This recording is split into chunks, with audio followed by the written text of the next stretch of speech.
Hey, everybody. Welcome to the GMI Rocket Show. Today is episode number 81. I'm your host, Roman Zelchenko. I am a former immigration attorney turned entrepreneur, the founder of Laborless, which is an H-1B compliance startup that automates the LCA process, as well as the founder of GMI Rocket, which is a digital marketing agency for the immigration and mobility space, and which, of course, brings you this show.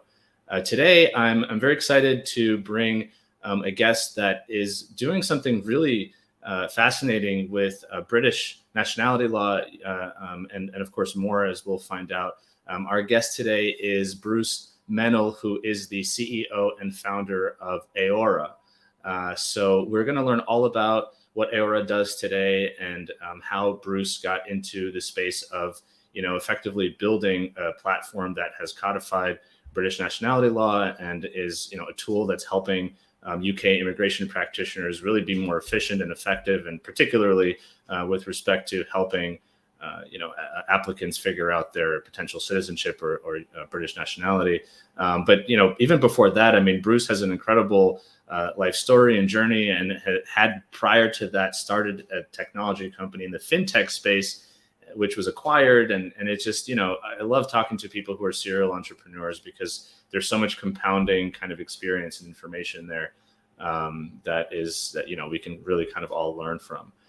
So I'm excited for this conversation. And without further ado, Bruce, thank you so much for being here. I appreciate it. And especially for joining all the way from the UK. It's my pleasure. Thank you. I love to, I know we kind of talked about this a little bit before. I love to, kind of start a little bit before, of course, where you are today. For me, and I think for a lot of the listeners, it's fascinating to learn about the person's sort of life journey and the decisions they made along the way, and why and how that got them to where they are today. Before we do jump into that, I just want to say to anybody who is watching and tuning in on LinkedIn or YouTube or Facebook, please leave a comment if you have any questions for Bruce or myself. Leave it in the comments. Of course, if you like this conversation and are enjoying it, please give it a thumbs up or any other kind of little reaction that you'd like. Great. So Bruce, before you got into immigration and nationality, and before you started Aora, of course, you had this other life sort of in the financial, in the fintech space. And I just a brief question, I know you studied engineering in university. What led you to want to study engineering when you 18 years old? Were you sort of always interested in software or hardware? Were you the kind of person who took apart TVs at home to see how it worked? What was sort of the impetus for you to go into the field of engineering? The impetus was that I was good with my hands, and I found technology fascinating. In the time I grew up, I didn't have exposure to computers. They existed, but I was growing up in Zimbabwe, and they just weren't around. So my interest was really on the more of the mechanical side of engineering. And my brother had studied engineering, and I thought, it's a very practical qualification to have in Africa. So that's why I studied engineering. How did your family kind of end up? Where were you born, I guess? Like, what was a little bit of your family kind of migration journey? My family migratory history is quite complicated, but I was born in what's now Zimbabwe, and the origin on my father's side is from Britain, but we have Australian connections. On my mother's side, it is principally South African. Mm-hmm. So, there was quite a sort of a mixture of different things. And, the question of people's legal nationality is one that used to come up time and again. So one becomes aware from an early stage, oh, that guy, he can get a certain passport, but his brother can't, that type of thing. Did you move around when you were little? No. No, it was very stable from that point of view. My family always lived in one home. Oh, They moved once, but it was a very minor move. got it. That's interesting. What was it? Did you kind of, I mean, I don't know, and I've never met anybody who grew up in Zimbabwe. Was it I'm just curious, kind of, did you go to a school with like an international school or? No, I went to a local state school, which in those days, the education was still segregated, but it changed in my last 2 years of schooling. Wow. And it was during the last, I lived during the Civil War in Zimbabwe. So at school, we were, I guess, about a mile from the school was a minefield, and the town got mortared several times. So Wow. the sound of heavy gunfire is something that I did sometimes hear, mostly at night. But even occasionally in the classroom, you might hear something in the distance if the wind was blowing the right way. Wow. So a unconventional upbringing, I would say, although there are many parts of the world which sadly have this kind of thing going on. Mm-hmm. But it's amazing when I look back how pupils remained fairly focused on studying and preparation for exams and so on, despite all of this political turmoil going on. Did you, I mean, because I'm sitting here reflecting on how it would feel to be a kid sitting in a classroom or, laying in bed consistently hearing gunfire. I mean, I guess you still felt that there was a future, that there was something to kind of work towards, right? Versus, there's the Civil War and who knows what's going to happen. People were optimists. People can be remarkably optimistic. Well, maybe optimism is the wrong word, but one hopes for better things, for stability. To some degree, people live in bubbles as well. There's information kind of bubbles where certain perceptions are cultivated. But look, it wasn't a completely stable situation. There was a large amount of emigration going on. But essentially, people were always waiting for some kind of political solution to emerge. Mm-hmm. There was always this hope that one day there's going to be an agreement, a settlement, and everything will get better.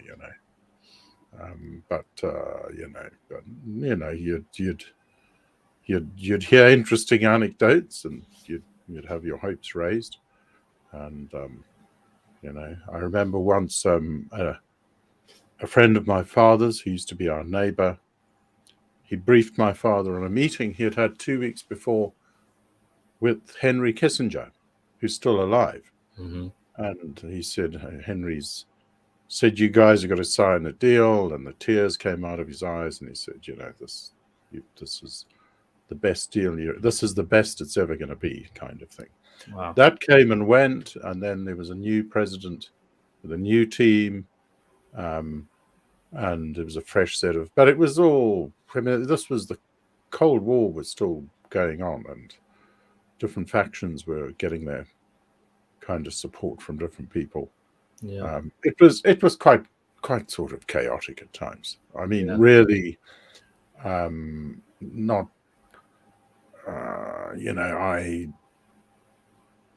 how can I put it? What I guess the biggest lesson I got from that is important political events can happen, but you don't necessarily feel the impact right away. The impact can happen further down the line. And I had a very similar feeling here after the Brexit referendum. And I said, people don't realize it, but the real long-term effects of this are going to be felt not in the next 2, 3, 4 years. It'll be over the next 10 years. And that was I suppose one of life lessons for me, really. Things happen, but they take time, and you're never quite sure. Just because nothing changes in the short term is not a reliable basis to say nothing's going to change. Things change. Absolutely. It also makes me reflect on kind of our political situation here in the U.S., it feels, sometimes it feels really heavy with the news cycles, but on the other hand, I also reflect on what you're sharing in terms of really kind of a civil war going on and really transformational events in the country, and it makes me kind of reflect on how we feel about what's happening in the U.S. For me, I mean, selfishly, right, for me today. But that's fascinating, and it's also kind of really incredible. Like you said, people are hopeful or people are optimistic. In a sense, even though maybe that's not your favorite word, but you have to be, in a way, if you're living through a time when you're not sure if you're going to be safe coming home from school, if you don't know whether your institutions are going to crumble or not. How can you think ahead about university, about getting a job, about having a career?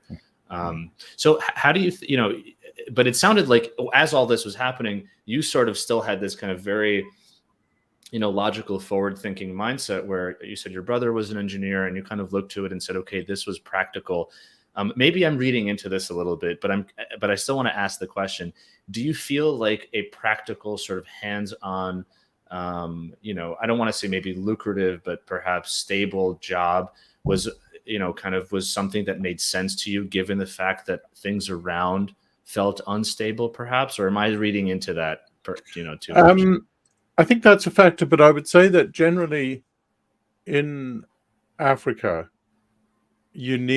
most people at school have to shape their studies to what to earn a living from. It's not like it is in the first world. So if I was to look at, what people in my sort of situation, they'd either become an accountant, an engineer, a lawyer, or a doctor, possibly a teacher. It's very much driven around what work is available at a professional level. If you were, for example, in the arts, if you had artistic ambitions, you would be thinking more in terms of, am I good enough to make it? And probably I'm going to have to move overseas at an early stage because I'm not going to earn enough. There are exceptions, but I would say, artistic subjects are tougher in general because of the enormous amount of competition, but they're a lot more tough in Africa. So a lot of people just say, look, I know there's ready jobs available for engineers, lawyers, accountants, and teachers. I think I'm going to, and doctors, and I think I'm going to focus on one of those. And if you think about it, those professions are not hugely different from what they are still today in many countries. But I would just say if I looked at those occupations when I was at that age, engineering was by far the most attractive to me. So I want to talk a little bit about kind of your university and experience, and I know you eventually went into the financial industry. What did you think you wanted to focus on as you finished university and kind of graduated? Did you want to go into building things, with your hands? Did you want to, how did you transition from your university kind of diploma and studies to finance? So, when I was halfway through my engineering course, I did a computer science module. It was my first software development work, and I loved it. And I decided I enjoyed this more than anything else, and this was going to be my future. But I couldn't make an immediate change. I needed to finish my degree. I had debts to pay off.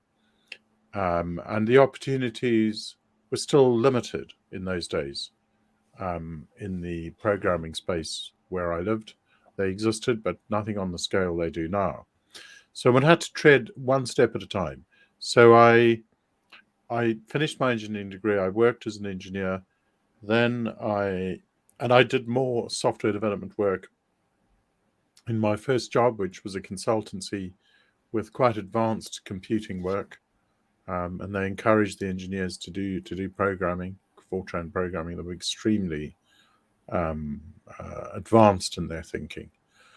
So I sort of knew then that I was going to move into software development. It was just a question of how quickly that transition could be made.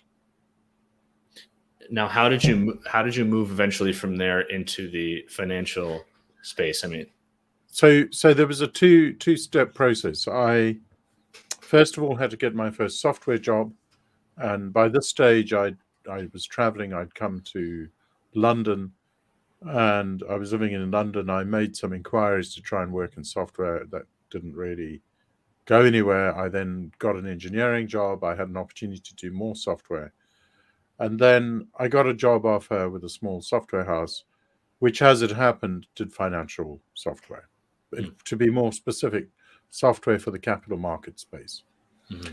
And it was a great opportunity. I took it. I learned a lot. And I learned from the owner of that business that don't be afraid to go for something big. Mm-hmm. And that is how I got into it. It fulfilled an interest because I'd become very interested in capital markets. I read the major books. And of course, at that time in the early 90s, the city was in a very sort of expansive, exciting mood. And as it happened, the software house I worked for, their biggest project, which occupied most of the staff until shortly before I joined, was for the famous Drexel Burnham Lambert that imploded in New York. And they managed to buy that IPR, and then they worked on that and expanded it. So it was an interesting project, and I learned a huge amount from that. Wow. And then I made a leap. I went there from there. I joined Deutsche Bank in a proprietary trading operation where I took care of the software and system needs. And that's where I worked for, some time. If I can ask you, I don't know, and if you can pinpoint this, but what do you think was interesting to you about fintech specifically, this sort of, intersection of the financial world and complex, trading or modeling and whatnot, and how software can enable that? So I became, I suppose, intrigued by financial instruments. I don't claim to have a phenomenal knowledge, but all the major instruments I understood and interested me. And I was in, what software has to model those instruments, has to model the operational processes, things like valuation, analytics, the trading of them, the accounting, the P&L, and so on. I found that very interesting, where tasks which would be performed by a person could be modeled in the software and turned into a process which was, had very low unit cost and could scale phenomenally. Mm-hmm. And you should remember, in the early 90s was not long after these things were done manually. So until the mid 1980s, late 1980s, big firms like Drexel, they still had guys on the trading desks using pencil and paper to keep track of what was going on with the trading. Then they managed to, then they brought in software. There was, I think, an impetus for that was Lotus 123, which was the first spreadsheet. But then they started building purpose-designed software, and that's where I think the whole concept of, for different business areas, you write software, model the processes, and make it as efficient and value adding as possible. And that to me was intriguing. How do you, just being able to do that modeling process and make it work, especially using databases, because I love databases, and a well-designed database can really make a big system much more powerful and flexible and maintainable. And I learned a lot of that from one system. Did you ever feel at that time that there was pushback, and this is going to be a little bit of foreshadowing to, talking about Aora and kind of the immigration industry. But did you ever feel that there was pushback that said, well, you're taking away the jobs of all the traders that are spending their time, maybe manually doing certain things? Was that ever a part of the conversation, or was the industry as welcoming as possible to technology? No, I think it was pretty welcoming. And I think the main reason for that is the volumes were just going up year after year Mm. from the late 1980s. There were some down cycles, but by and large they were going up. And it was going to be impossible to do the stuff manually. So I think the people who had done the manual work, apart from maybe the old ones, just switched over to using software an increasing amount. No, I think it was because it was in a growth state, there wasn't a problem. It was a matter of necessity because the manual processes were limiting the growth. And I think it was clear to everybody there really wasn't an alternative route. It was also very important for the banks to remain competitive and to take advantage of bigger business. So they had to do it. And I think that decision was understood at a number of different levels of management. I want to just take a small note here. We have Beauchamp listening and watching. Greetings to you both. Happy Friday. Thank you, Beauchamp. Where, and I forget, but Beauchamp, tell us where you're watching from, because I often love to see kind of how global these conversations are. So thanks for your comment. So yeah, that it makes a lot of sense, and I do want to get back to that notion, kind of in a little bit when we get to Aora. So, okay, so you've sort of, you found this deep interest in financial technology. You obviously were working for a consultancy that was leading the way in many ways technologically. You joined this really big bank to help them. You were the head of technology, or at least I guess you ended up as head of technology there for one of the departments. The big question here, of course, is, well, what inspired you? I mean, it sounds like your career is going on this wonderful trajectory, and you're growing and getting into bigger organizations. What made you say, I'm going to leave all of this behind and start my own company? What was that moment? It was driven by events, because the department I joined, a decision was made. This was a very long and involved political process, but the decision was made to close it down. And it took there was a sort of quite a sort of, protracted sort of political struggle that went on for a number of months, but it was clear from a certain point it was going to shut down. And I had really two choices. I could either stay at the bank and move into the IT area, or I could leave. I had discussed with someone I knew the possibility of starting a software house, because I looked at what was happening in projects in the bank, IT software projects, which very often, overran. They ran over budget, often under-delivered, and I felt that fundamentally they didn't get their database models designed properly early on. And I discussed this with a friend, and I said, I am thinking maybe of starting a software house. Would you be interested? And slightly to my surprise, he said, yeah, keep me informed. And then when this department was going to close down, they offered quite a big exit package. I thought, well, it's now or never. Mm-hmm. So, this is the moment. And so I took the package and I started my little company, Beauchamp Financial Technology Limited, and I worked in my flat and just started writing code, and designed a database. Of course, that's really important. But that's how it started. I was quite naive, I suppose. I didn't really think through a lot of things about how we were going to market and sell this. This was in 1999, which was also the run-up to the Y2K,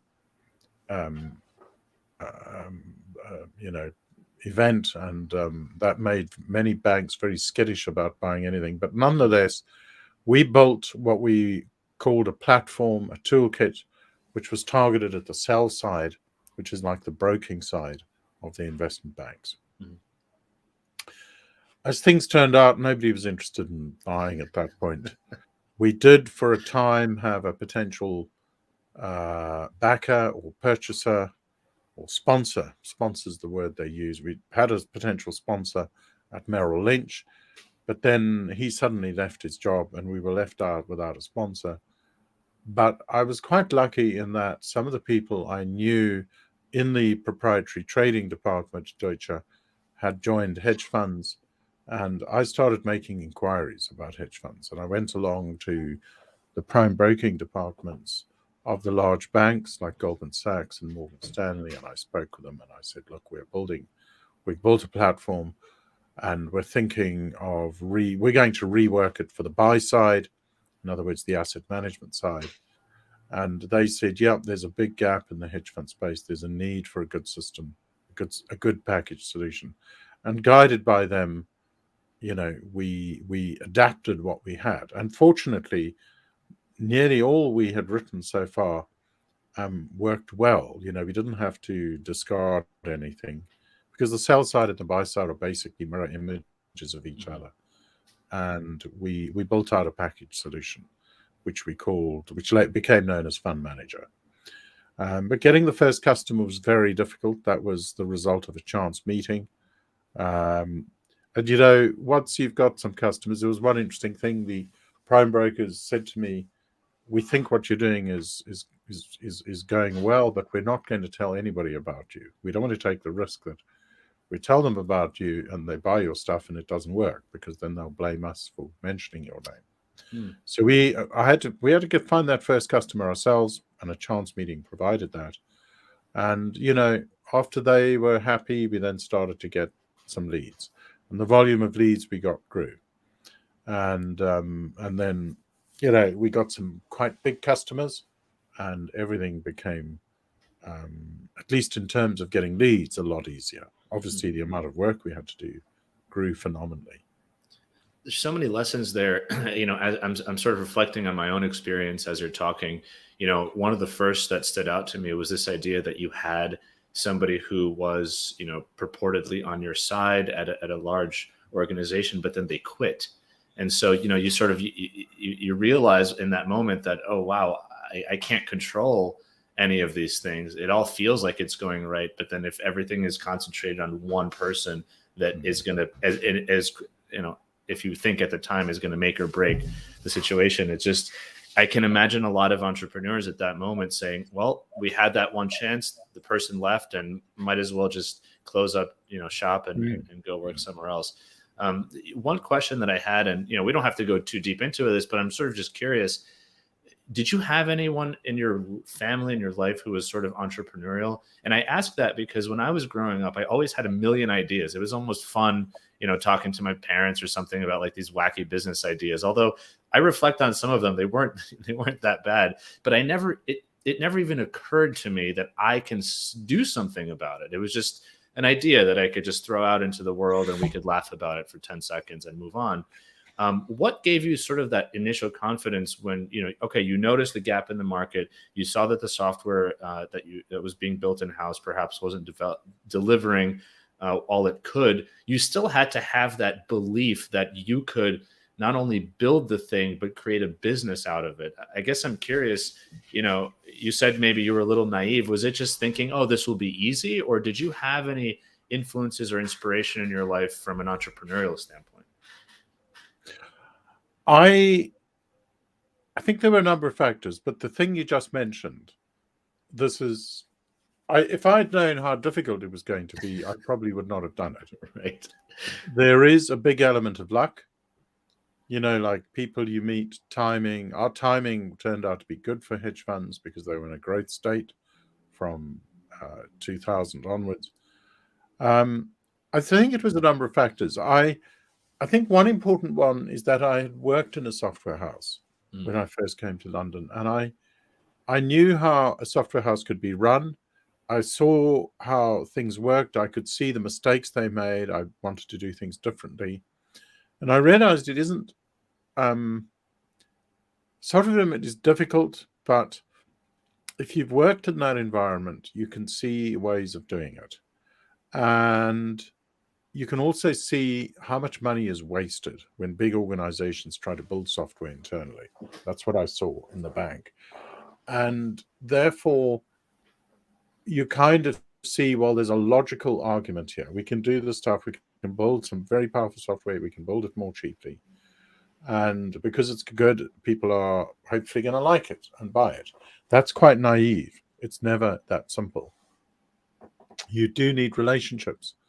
We were lucky in that we found people in the big banks, in the prime brokers who had clients who had a need, and we worked on those relationships, kept them happy, kept delivering.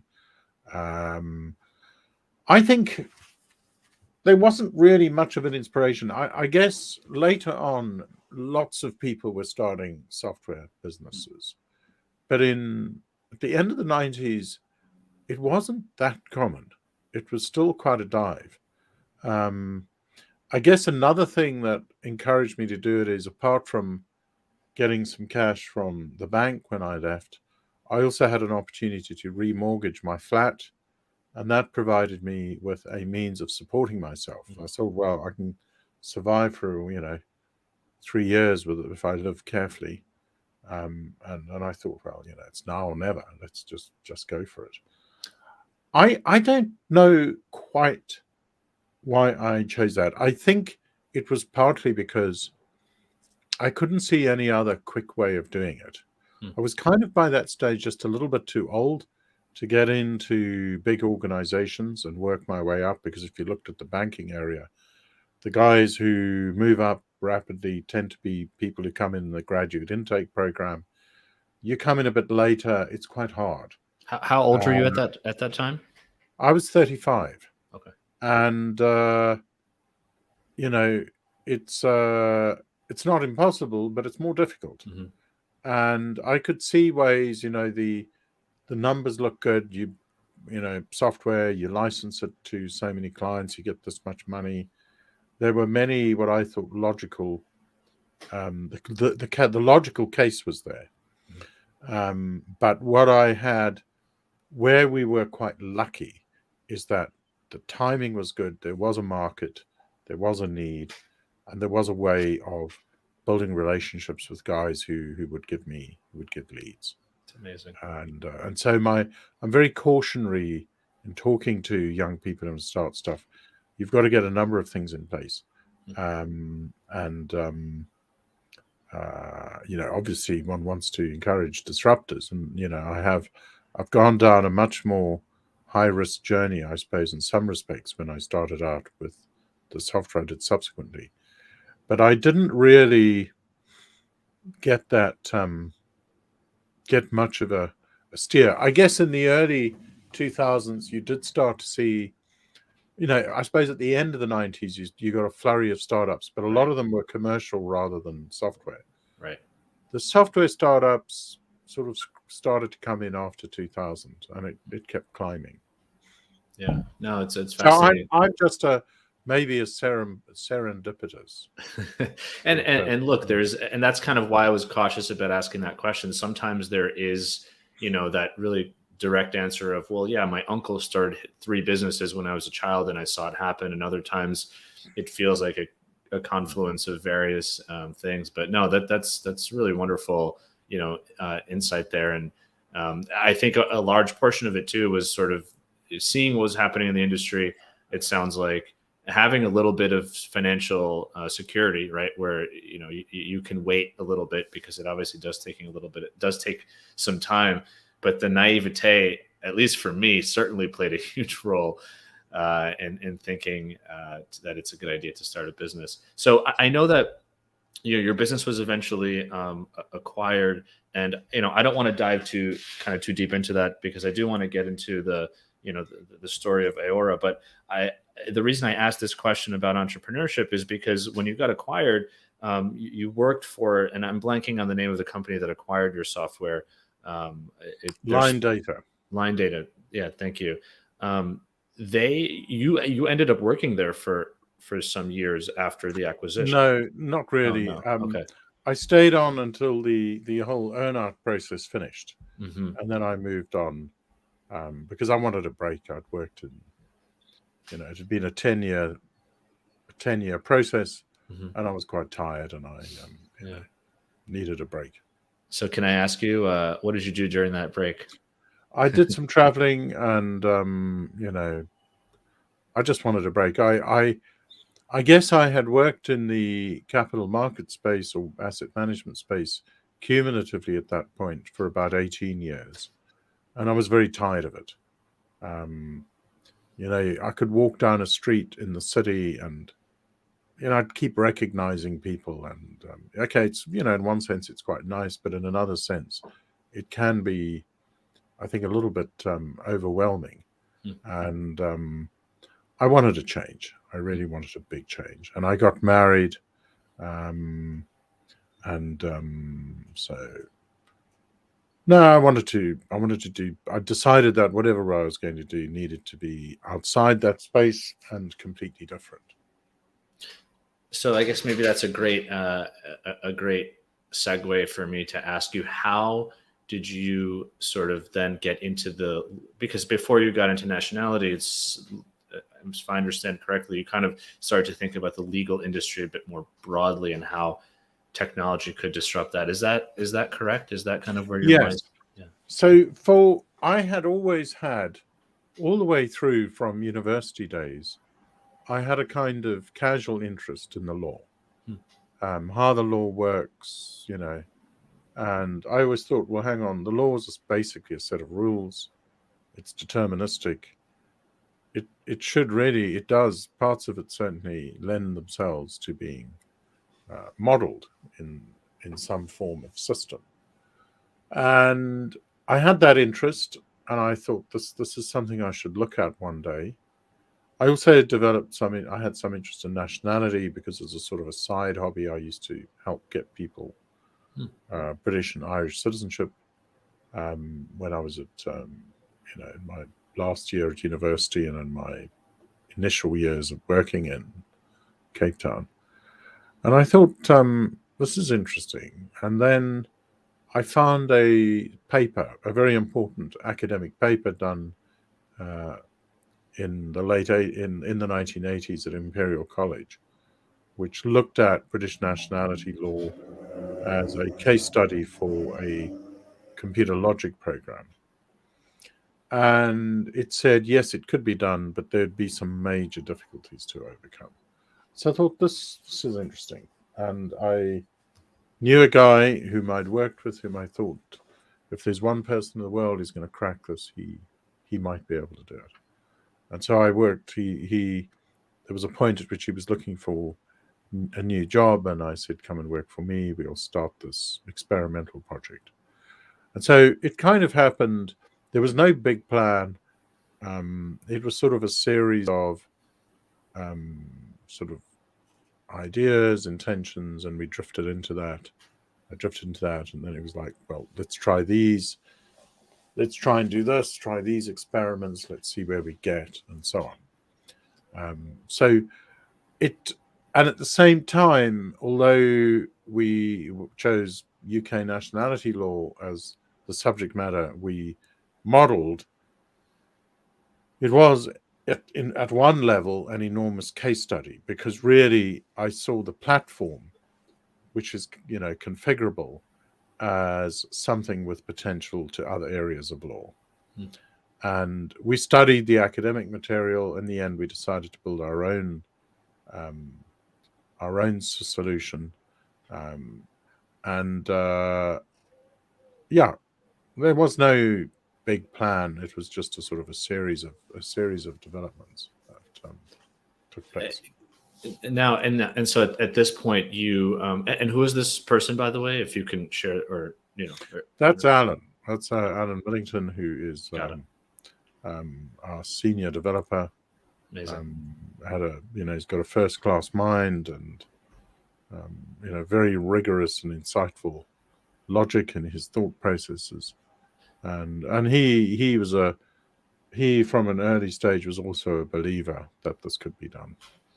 Was Alan working somewhere full time at that time, or did you sort of? He was until shortly before. Okay. And then I heard he was looking for employment, and we had a discussion.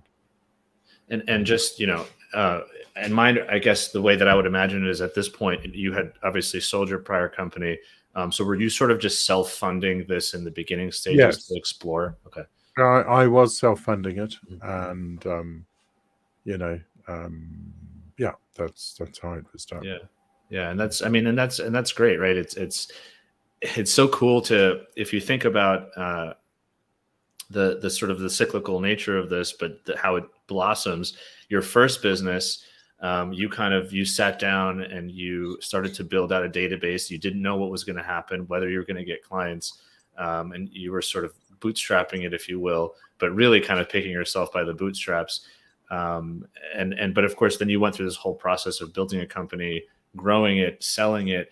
And now it feels like, at least the way that I'm kind of hearing it, you had a little bit of time to explore the academically explore where you were going to go, because it sounds like it didn't feel that you had necessarily a concrete end goal. It's not, it wasn't, I'm going to build a database that solves this problem I'm seeing in a better way. It was, here's an interesting kind of intellectual problem. Can we build some software around it and make it viable? It was almost more like a exploratory.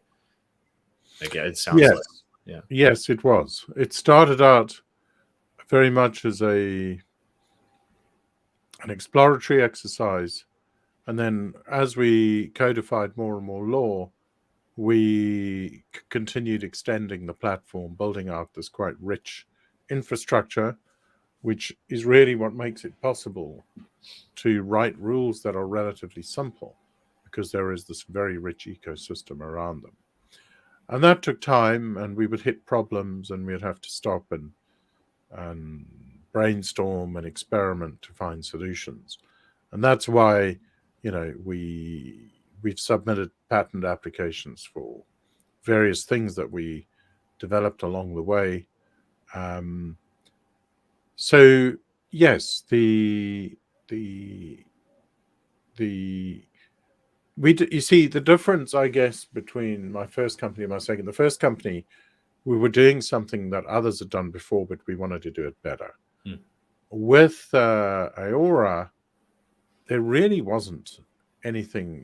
People had dabbled in expert systems. There had been some expert system efforts to codify law, mostly in academia. And in general, people said, yes, it could be done, but it's extremely difficult and it's not worthwhile and blah, blah, blah. What they had not done, probably because there wasn't the time or the money for it, was to build a rich infrastructure so that you can add new laws quickly. You can codify new law quickly. That's the bit that they weren't. It was probably infeasible for them. And I would also say, Alan and I, we're patient people. We are,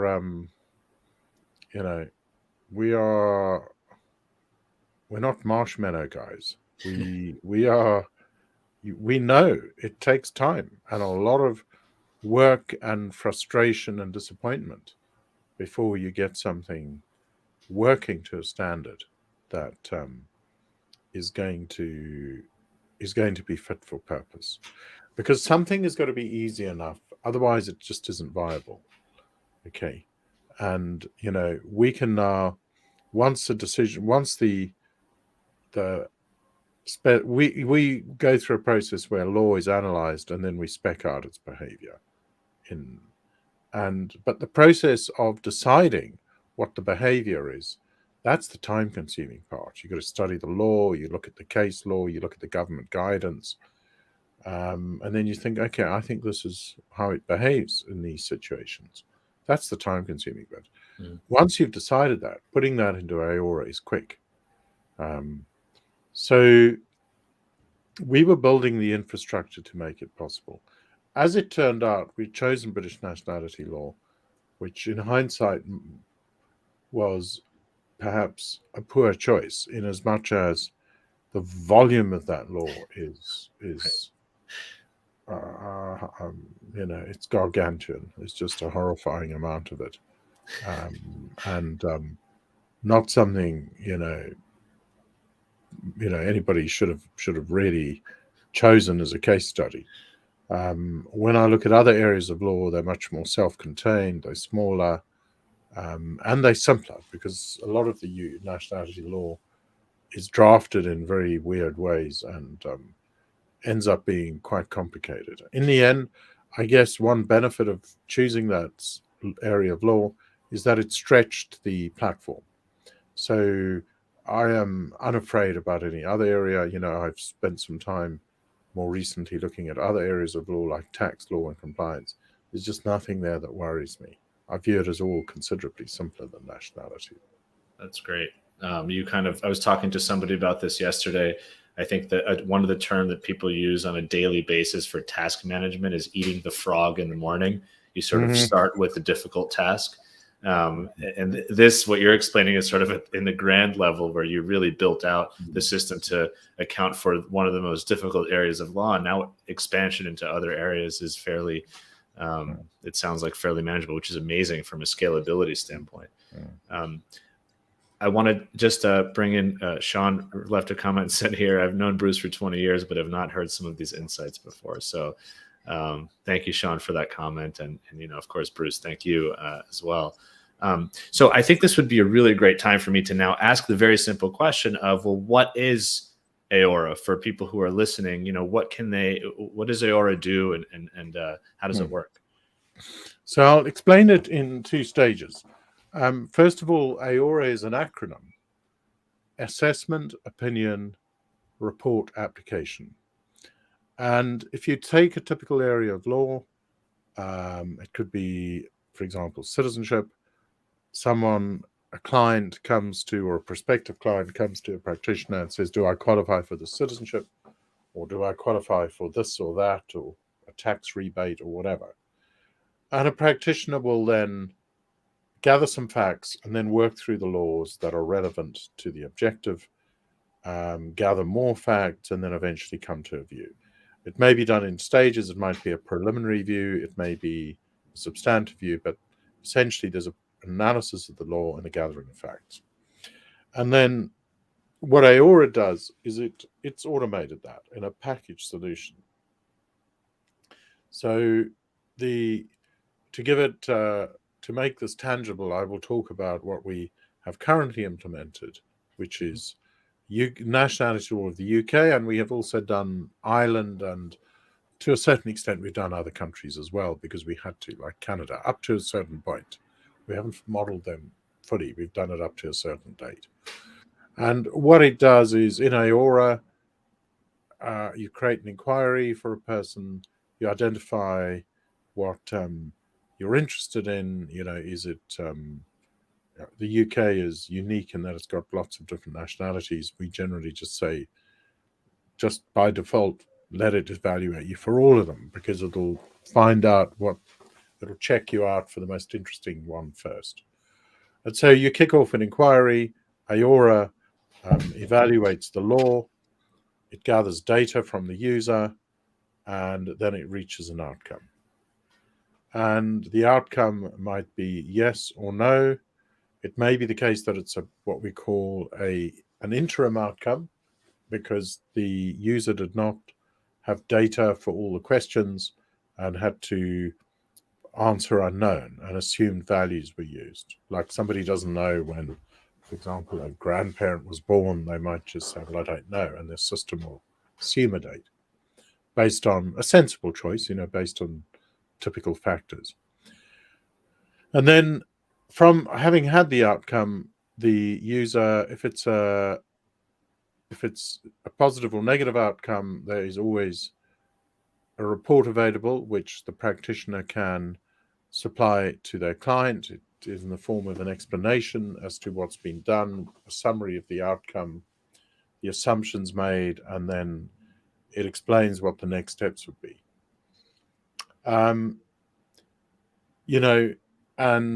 what's interesting is I took the view that by looking at one of the most successful practitioners in the nationality space, their approach was, in their reports, even if it's negative on the citizenship side, provide some pointers to what could be done on the immigration side.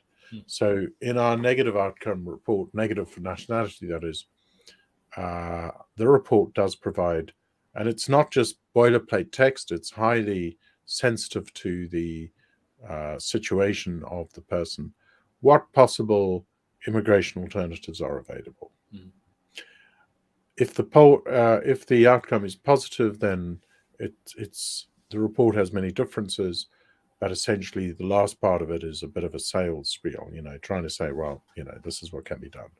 Now, typically in Britain, this would form part of what's called a client care letter. It might be separate, but it would often be incorporated.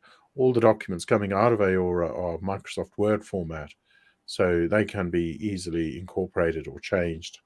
And in fact, the templates are fairly flexible, so we will respond to change requests from our customers. If the outcome is positive, an additional report is available, which is the materials for an application. There are instructions on what to do in case the practitioner doesn't know. There is a pre-drafted letter of representation to the Home Office. It would either be to the Nationality Division if it's an application for a grant of citizenship, or it would be to the Passport Office if the person is already a citizen. And in either case, the letter of representation sets out the application, explains why the person qualifies. It provides a draft list of documentary evidence which the practitioner needs to supply, and that document list is very carefully drawn up. It provides alternatives because sometimes the best form of evidence is not always available, and in some provisions for a grant of citizenship, especially naturalization, if the standard requirements are not met, there is, depending on the magnitude of the shortfall, there is a potential for a discretionary waiver. So, for example, if a person has been absent from the UK over a 5-year period in excess of the standard requirement, which is 450 days, then depending on the magnitude of the excess, there is discretion. And what we have done in our letter of representation is we have incorporated text from the guidance published by the Home Office, which is highly specific, so that the practitioner can look at that and choose what is appropriate. The guidance is a big document, it's like 50 pages long, and we only put in what is relevant. So we are really the amount of, and then the final thing which we are adding is that we will pre-populate the online application forms with the data that's been gathered in the inquiry. And the exciting part of the system is the brains of the system, which is exploring every opportunity, trying out every law to see if a person qualifies. What makes it complex for UK practitioners or people who want to go to the UK is that the avenues to citizenship are not necessarily limited. So you get somebody who might want to migrate to the UK from the US. They've got some British or Irish ancestry. It's now possible because of a new law that came into operation in June. It's possible now that that person might qualify for immediate British citizenship. And those avenues will be fully explored by Aora, so that the practitioner knows, okay, we've checked this out. There is no claim to citizenship. They're going to have an immigration solution, a particular type of visa, or maybe there is a citizenship solution, which potentially can cut costs and save huge amounts of time and money, because getting citizenship through residence is a long journey. It's like, depending on the person's situation, any between 3 and 6 years of residence, and you have to write a test, and you've got to pay this health surcharge. There's all these added complications. And if our view is that the law is now so complicated, it's going to be very difficult for the average practitioner to do this assessment properly. And they really should do that assessment properly, because they have a duty of care to their client to do the best job they can. And look, this has been a bit of a problem for some years, but I think this new law has just taken it to a much bigger level. And it sounds like, so if I can sort of try to distill that. So number one, Aora, on an infrastructure level, you have codified, and codified meaning in programming language, the British nationality, the full text of the British nationality law. So all of the ifs and thens and buts and ors and all of the different variations of what somebody's case may be vis-a-vis British nationality law, you have programmed into the software. And the idea is that, I guess the way that you've explained it, UK immigration practitioners, let's just start with them, and then we can talk about how other practitioners around the world may benefit given this new law. The idea would be, it sounds like UK immigration practitioners can use the software to assess an existing or prospective client's potential ability to get some sort of a UK nationality, and if no, perhaps what other immigration options they may have. And I suspect, I mean, this is an immigration technology conversation. The idea would be they could do this way more quickly than they would if they would have to sift through all the laws, of course, manually. And it allows them to have sort of the added benefit of some sort of documentation that's pre-populated for them that they can effectively use to provide to the client. Does that sound kind of accurate as to a use case? Yes, it does. I just qualify it slightly by saying we've codified some UK immigration law. Mm-hmm. We've done it where it has a bearing on the citizenship.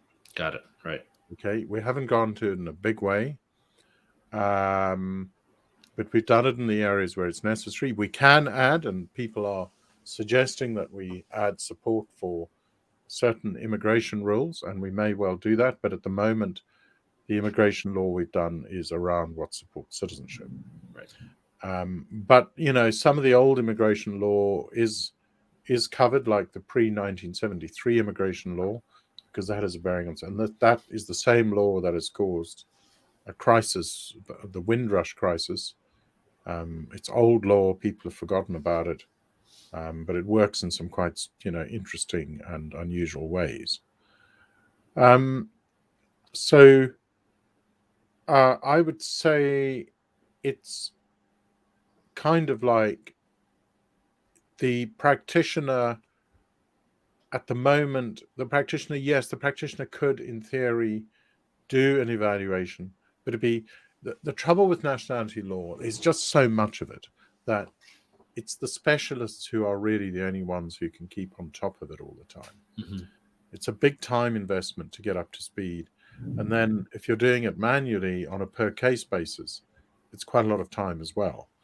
And in fact, one very successful practitioner said to me, he actually knows British nationality law very well, but he said to me, the problem I have is I'm going to have to quote an inquirer, it's going to be 2 to 4 hours of my time at my rate. And the outcome, there's no guarantee that it's going to be a positive outcome. And it's hard for me to expect my clients to spend that money, But if I don't do it, then they may get an immigration solution and live in the country for 6 years and discover, in fact, they could have got British citizenship, 6 years earlier. Right. It's a interesting situation. And I think the UK has this problem more probably than any other country, that potential visa or migrants or potential customers for an immigration practitioner have these, through the historic laws, these unusual routes to citizenship. And that's based on sort of colonies and islands and things like that, and the connections that they may have to the UK? A lot of it is, but some of it isn't. Some of it is just the way the law is. Interesting. The law, There's a lot of it.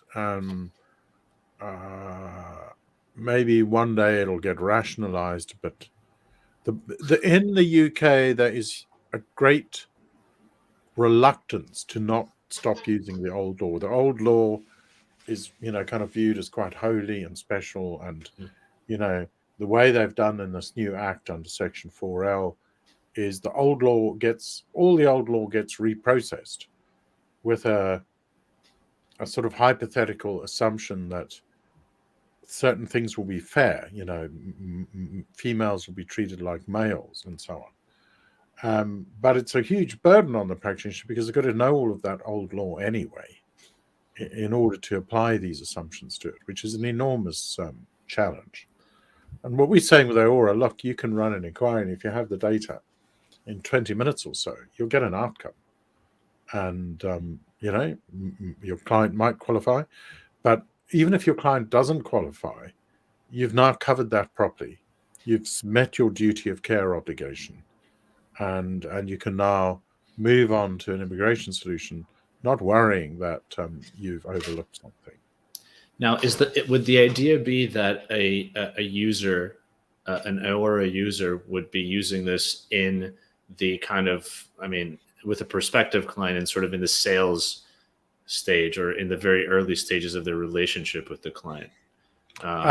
Yes. What our customers are doing at the moment is I mentioned to you earlier that the outcome, whether positive or negative, the report is always available, what we call a nationality report, which can be treated or incorporated into a client care letter. So typically, a good immigration practitioner, what they are supposed to do is, if somebody approaches them, they'll have I'm talking a bit like the pre-pandemic days. They would have a phone call or there'll be some emailed information, and they'll say, look, I think it's worth us having a meeting. And they would have what is sometimes called an initial meeting or initial consultation. Some practitioners will do it for nothing. Many practitioners will charge, but they won't charge the full amount.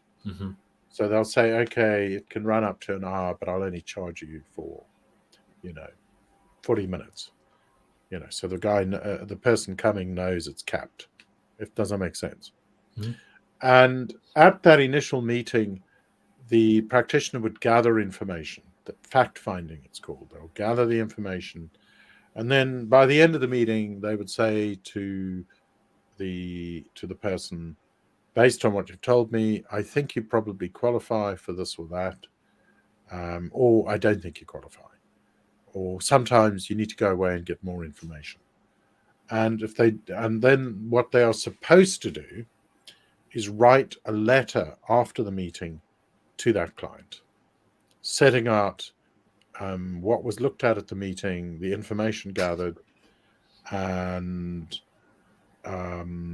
what their view on it is and the way forward. Practitioners are supposed to do that under the professional rules, but a lot of them are not doing it because if you put something in writing, it's got to be correct. And they, sometimes the time spent writing that letter after the meeting will be as long as the meeting, if that makes sense. So what we're doing with Aora is we're providing that report. If the data has been gathered during the meeting, at the end of the meeting, when it reaches an outcome, the practitioner can, if he or she wishes, press a button and, hey, they've got a report for that client. And it will explain what facts have been gathered, what assumptions have been made, whether they appear to qualify or not, etc., etc., etc. It does it to a very high standard, in my view, and we put examples of our documents on our website for people to look at.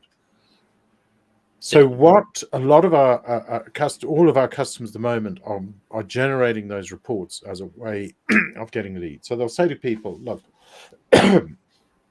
you've got some connections to the UK or a former colony.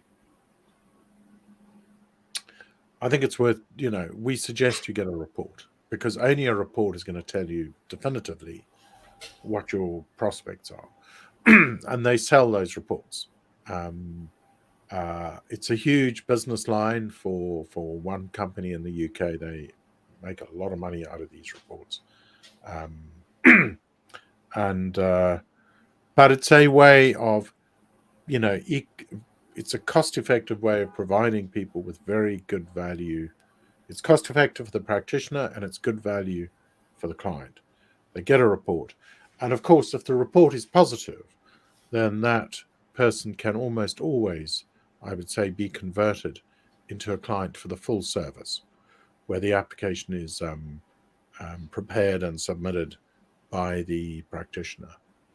And I kind of the one additional thing that I want to mention is, that's a very clear value proposition from my perspective to UK immigration practitioners. But you also, as far as I understood, are interested in sort of putting this on the radar of practitioners, perhaps in the US, in Canada, and other parts of the world where there may be people who now, based on this new law that you mentioned, there may be more people eligible effectively for UK Correct. nationality. Yes, rather perversely, the British laws actually work better for countries that are completely foreign, like the US. Mm-hmm. I mean, the US used to be a set of colonies, but that's so long ago, it makes no difference. And there's been a lot of migration from the British Isles, from the UK and from Ireland. And it's, if someone's, ancestors left Ireland before December 1922, they are in the running here. And so it's very useful. There are many, obviously, any country that had former connections to the UK or gets many migrants or has had many migrants in the past from the British Isles is a good candidate. Another quite interesting area we see is the Caribbean. And many people from the Caribbean have, over the years, migrated to the US. We think there's a big opportunity there, and practitioners in the US can tap into that. So I would say, as far as, if I may just talk about US practitioners a moment, it's going to be people with ancestry from the UK or existing colonies, or people who've been in former colonies subject to other conditions. They're all, worthy of being evaluated. Different parts of the world, there'll be different levels of opportunity. There's obviously, many other countries which have had connections either with the UK, or maybe the connections go back a long time, but there's been a lot of migration, like the Australia and New Zealand, for example. So we are including, in our approaches, we are talking, I mean, our prime focus at the moment is UK-based practitioners, but practitioners who are located abroad, we are also going to be reaching out to.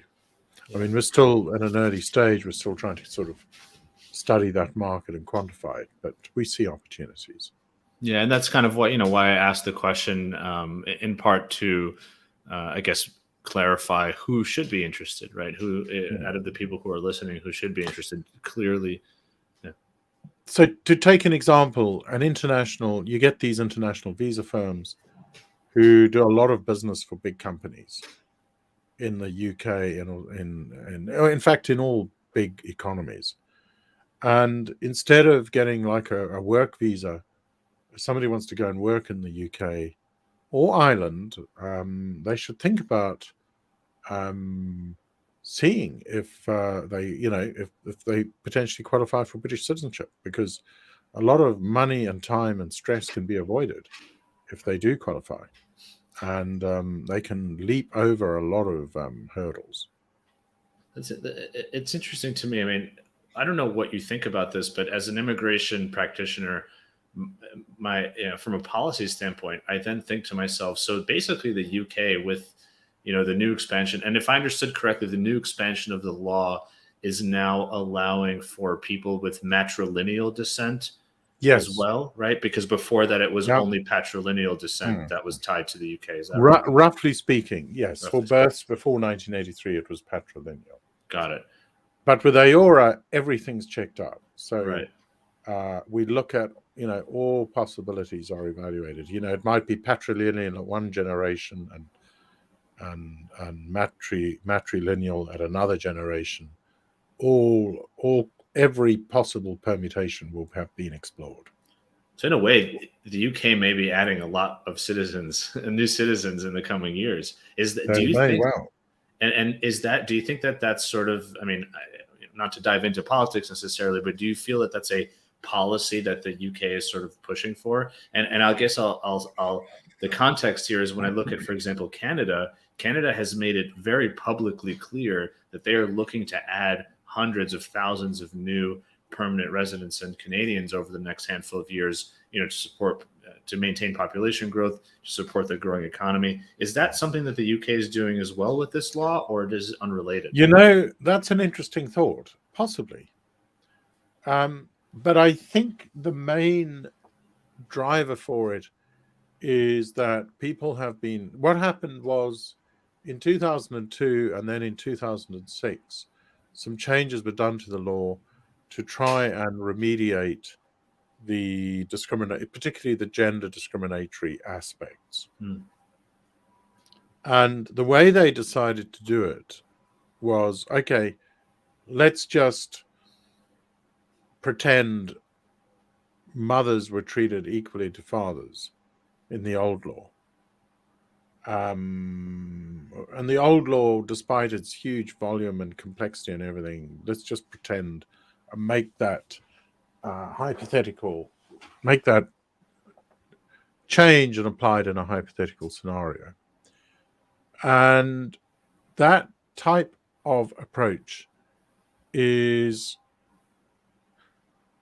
in the world of computational logic, it's called a counterfactual approach. It's very easy for a drafts person to write that. But for the practitioner, it's a bit of a nightmare, because you've got to then think about, well, what could possibly have happened in the past? It forces upon the practitioner to look at all of these scenarios. And that style of approach has stuck. And there's been a certain amount of lobbying and pressure in recent years about making the old law more amenable. Equalizing. So the law that came out, the change in the original version of 4C that came out in 2002, just said if mothers were treated equally to fathers, then we will, you have a claim. Mm-hmm. They then had a vast number of applications appear. Most of the more, how can I put it, ambitious ones from one firm. And then they changed the law just to limit it to one generation, just to the immediate mother, in a change to the law in 2006. So it became much more restrictive, but it was very popular. But people said, but there's still, you haven't remediated the situation of grandparents and great-grandparents, and the independence legislation for all these colonies only allowed people to retain citizenship if they had a patrilineal link to the UK. That's discriminatory. That needs to be fixed. Right. So with this law, I think it's been primarily addressing these complaints about the law that have been around for some years. But, perhaps, the fact of increasing the number of British citizens is something that they thought perhaps this isn't a bad idea either, I don't know. Right. The bill came to Parliament. It was drafted, I think, by the government lawyers. They didn't really reveal a huge amount. I didn't see very much when the bill was presented. I think it was just cumulative lobbying and probably internal suggestions in the Home Office. Interesting. That's fascinating. Yeah, I mean, it makes sense. I haven't heard anything about, UK saying we want more people, but no. I would just add one further thing. The act that the nationality provisions like 4L have been added to only one part of that act is to do with nationality. The rest of it is to do with immigration. Those parts were highly contentious, and the news was swamped with that, so that the nationality provisions got very little attention in the news. It was the treatment of, changes to the rights of refugees and asylum seekers, and so on and so on and so on. That's what got almost all of the attention in the press. The nationality provisions had minimal attention. Yeah, makes sense. And I think one reason is they're so complicated. I think a journalist who reads the stuff just doesn't really make any sense. And there's a high risk that if they write anything, it may turn out to be wrong anyway. So at this point, I guess, as we wrap up here, what do you see for kind of for the future of Aora? Maybe right now, what are you guys working towards? Obviously, the main focus, it sounds like, is to get as many UK practitioners on the platform. I mean, it sounds to me like it's I'm allowed to say this because it's my show. It sounds like it's a no-brainer for people to at least try it, because it feels like it's one of those things that would help them automate a portion of their practice, a portion of their sales process, which is a win-win scenario for everybody. It also sounds like you're trying to get it into the hands of, perhaps U.S. immigration professionals, UK immigration professionals, maybe in-house companies that move people around and want to see if there's an opportunity to have someone go work in the UK without having to go through a tier 2 work visa, if perhaps they have, an opportunity to get British nationality.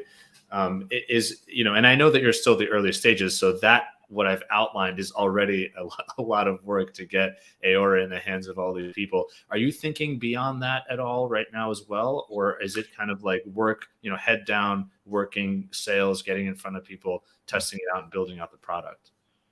I would say what you've described is really what's in front of us as far as Aora nationality is concerned. There will no doubt be feedback from people. They may want some changes. We may get some feedback which says, "Can you add this immigration area?" And we'll think about it. We'll give it serious consideration. But that's really our focus right now, is just getting it out, primarily to UK practitioners in the UK and then practitioners abroad. Yeah, awesome. And of course, people can find, so there's aoralaw.com, I think, is the main website. But then when you click on the nationality, to get to the nationality module, it sort of brings them to a different URL. Yes. But they can find everything at aoralaw.com, AORA law.com. They can get an outline, but if they want to get the full information about Aora nationality, that's on the separate website. Got it. Okay, great. And there we provided a video. We've also provided a link to an online catalog of example documents, so they can actually see. And it's very often when we do demonstrations, it's when people actually see the documents. That's very often the wow time, because it's well written.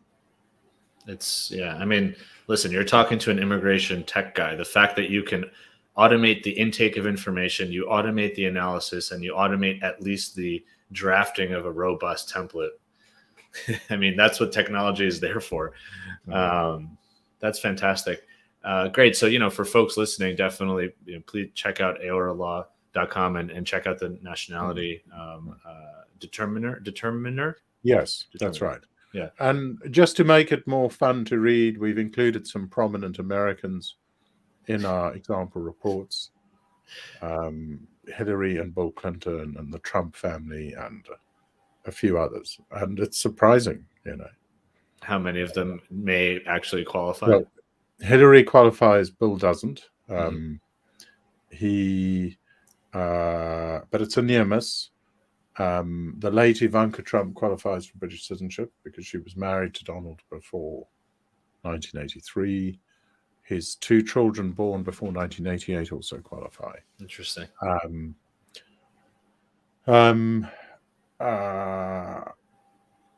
The children of Mia Farrow qualify. even though none of her ancestors are born in Britain, but they're born in Ireland. Woody Allen doesn't qualify because he never married. But if he had, he would. And Barack Obama, unfortunately, he was a UK citizen for a time, but he lost that at the independence of Kenya. And the new act doesn't provide a remediation for him. But what I've noticed in doing this is a surprising number of people who've migrated from the Caribbean to the US. It's very interesting, like the late Henry Belafonte and Colin Powell and so on. People who've had very successful careers. And depending on which island their ancestors come from, they may be in with a chance. Wow. So, just to make it a bit more interesting, we put some I kind of want to just send all celebrities in. Well, I kind of want to send all of my friends, anybody who might potentially have a tie, and say, check this out. What if you have potential nationality? I almost wish you guys made it like, just available to the public for everyone to check out, to see. I mean, I imagine hundreds of thousands of people would be going in there just to see if they may qualify. That could be something fun. It could. And one thing we will do further down the line for practitioners is to expose the front end through a portal. That's going to be one of our developments next year, so that their clients can they can send their clients a link, and then the fact finding can be done remotely. Since the pandemic, certainly in Britain and perhaps elsewhere, people have got used to using websites a lot more. They don't need to meet face-to-face as much. And if you're doing business, especially business with the government or like an insurance company, you got to do a lot of stuff online now. And so that portal where the customer, instead of having a meeting, the practitioner says, well, look, here's a link. It's going to ask you questions. But at this stage, we think we'd like the inquiries to be done by either the practitioners or people they employ, who are familiar with the system, because we don't want mistakes. We have a reputation to uphold. Right. And, we want to make sure the outcomes are correct. And I mean, that sounds like a great roadmap, right, to work towards, where to be able to surface that for the individual through some sort of an online widget or interface. That's great. Well, Bruce, this has been fantastic. I mean, so interesting, and thank you for sharing. I mean, just your whole life story is is fascinating, and it's actually really cool that you do come from this entrepreneurial background, and you had started and exited a company and sort of had that experience before getting into the immigration space, because that means that you're coming into this with a kind of a wealth of knowledge and experience of building software, which I think I'm a first-time entrepreneur. I'm not saying what I'm doing is wrong, but what I am saying is if I was doing it a second time around, I would do it better. And so I think it's great to have that skill and knowledge that you bring to the table within the industry. Before we kind of close, I'm curious. I kind of like to end on a maybe a fun or kind of a lighter question, but I'm curious. Do you have any sort of what's your kind of fondest memory of growing up in Zimbabwe? And I'm almost personally curious, because again, I don't know anybody who grew up and spent time there. I mean, what's kind of the maybe fondest or happiest, most fun thing that comes to mind? It's a little bit hard for me to say. I'd say if I could answer that by saying there are a number of things: the space, sunny days every day, and very friendly people, in all parts of society, friendly and courteous. Or at least enough of them in that category. I think it's a bit hard to say. I mean, I think probably just the space and the scenery, bush. I sometimes find a certain amount of sparseness in the landscape attractive, and the colors of the of the bush in sub-Saharan Africa, I think, are very attractive. There's some beautiful colors you get in the trees and so on. So those are my memories, are kind of a mixture of things. Of course. I hope I've managed to bring it across. Yeah, no, I mean, it sounds beautiful. I've never really, the only country I've ever visited in Africa is Egypt, and very different landscape, very different society, versus South and Southwest Africa. So thank you for painting that picture. So Bruce, thanks again. I mean, this was really wonderful. I encourage people to check out Aora, and of course thank you, Sean, for sharing it in the comments. Aora-nationality.com is the link for folks to see go directly to the site for the nationality determiner piece. So Bruce, best of luck. I'm excited to continue to watch what the team does, and we'll definitely be sharing the good word to all of my folks in immigration, particularly on the UK side. And I hope to, in a couple of years, once this company gets acquired, we'll be interested to see what you start next. So, but in the meantime, again, best of luck, and thank you so much for coming on and sharing your story with us. Well, thank you very much, Ramon. It's much appreciated that I've been able to talk here. Appreciate it. All right. Thank you, everybody. For whoever here was tuning in live, thank you for your comments, for your questions. I really appreciate it. And, I don't have a lot of commentary because this is such a great and robust conversation. But for me, one of the biggest takeaways was just this, the idea of, I started the show kind of thinking about who else is out there that wants to build technology within the immigration industry, and how, at least when I was building Laborless, I had no one to look to who was building tech in this space. And for me, the goal was always to bring together people and have folks share their story who have done it, because I think it is a bigger space, and it's a more impressive and inspiring space than kind of, the media gives it credit for. So, this idea that if you find a challenge in immigration, wherever you are in the world, and if you think there's a way that technology can help solve it or make it better, go for it. So thanks, everybody. Have a great weekend, great rest of your week, and talk to you next time. Peace.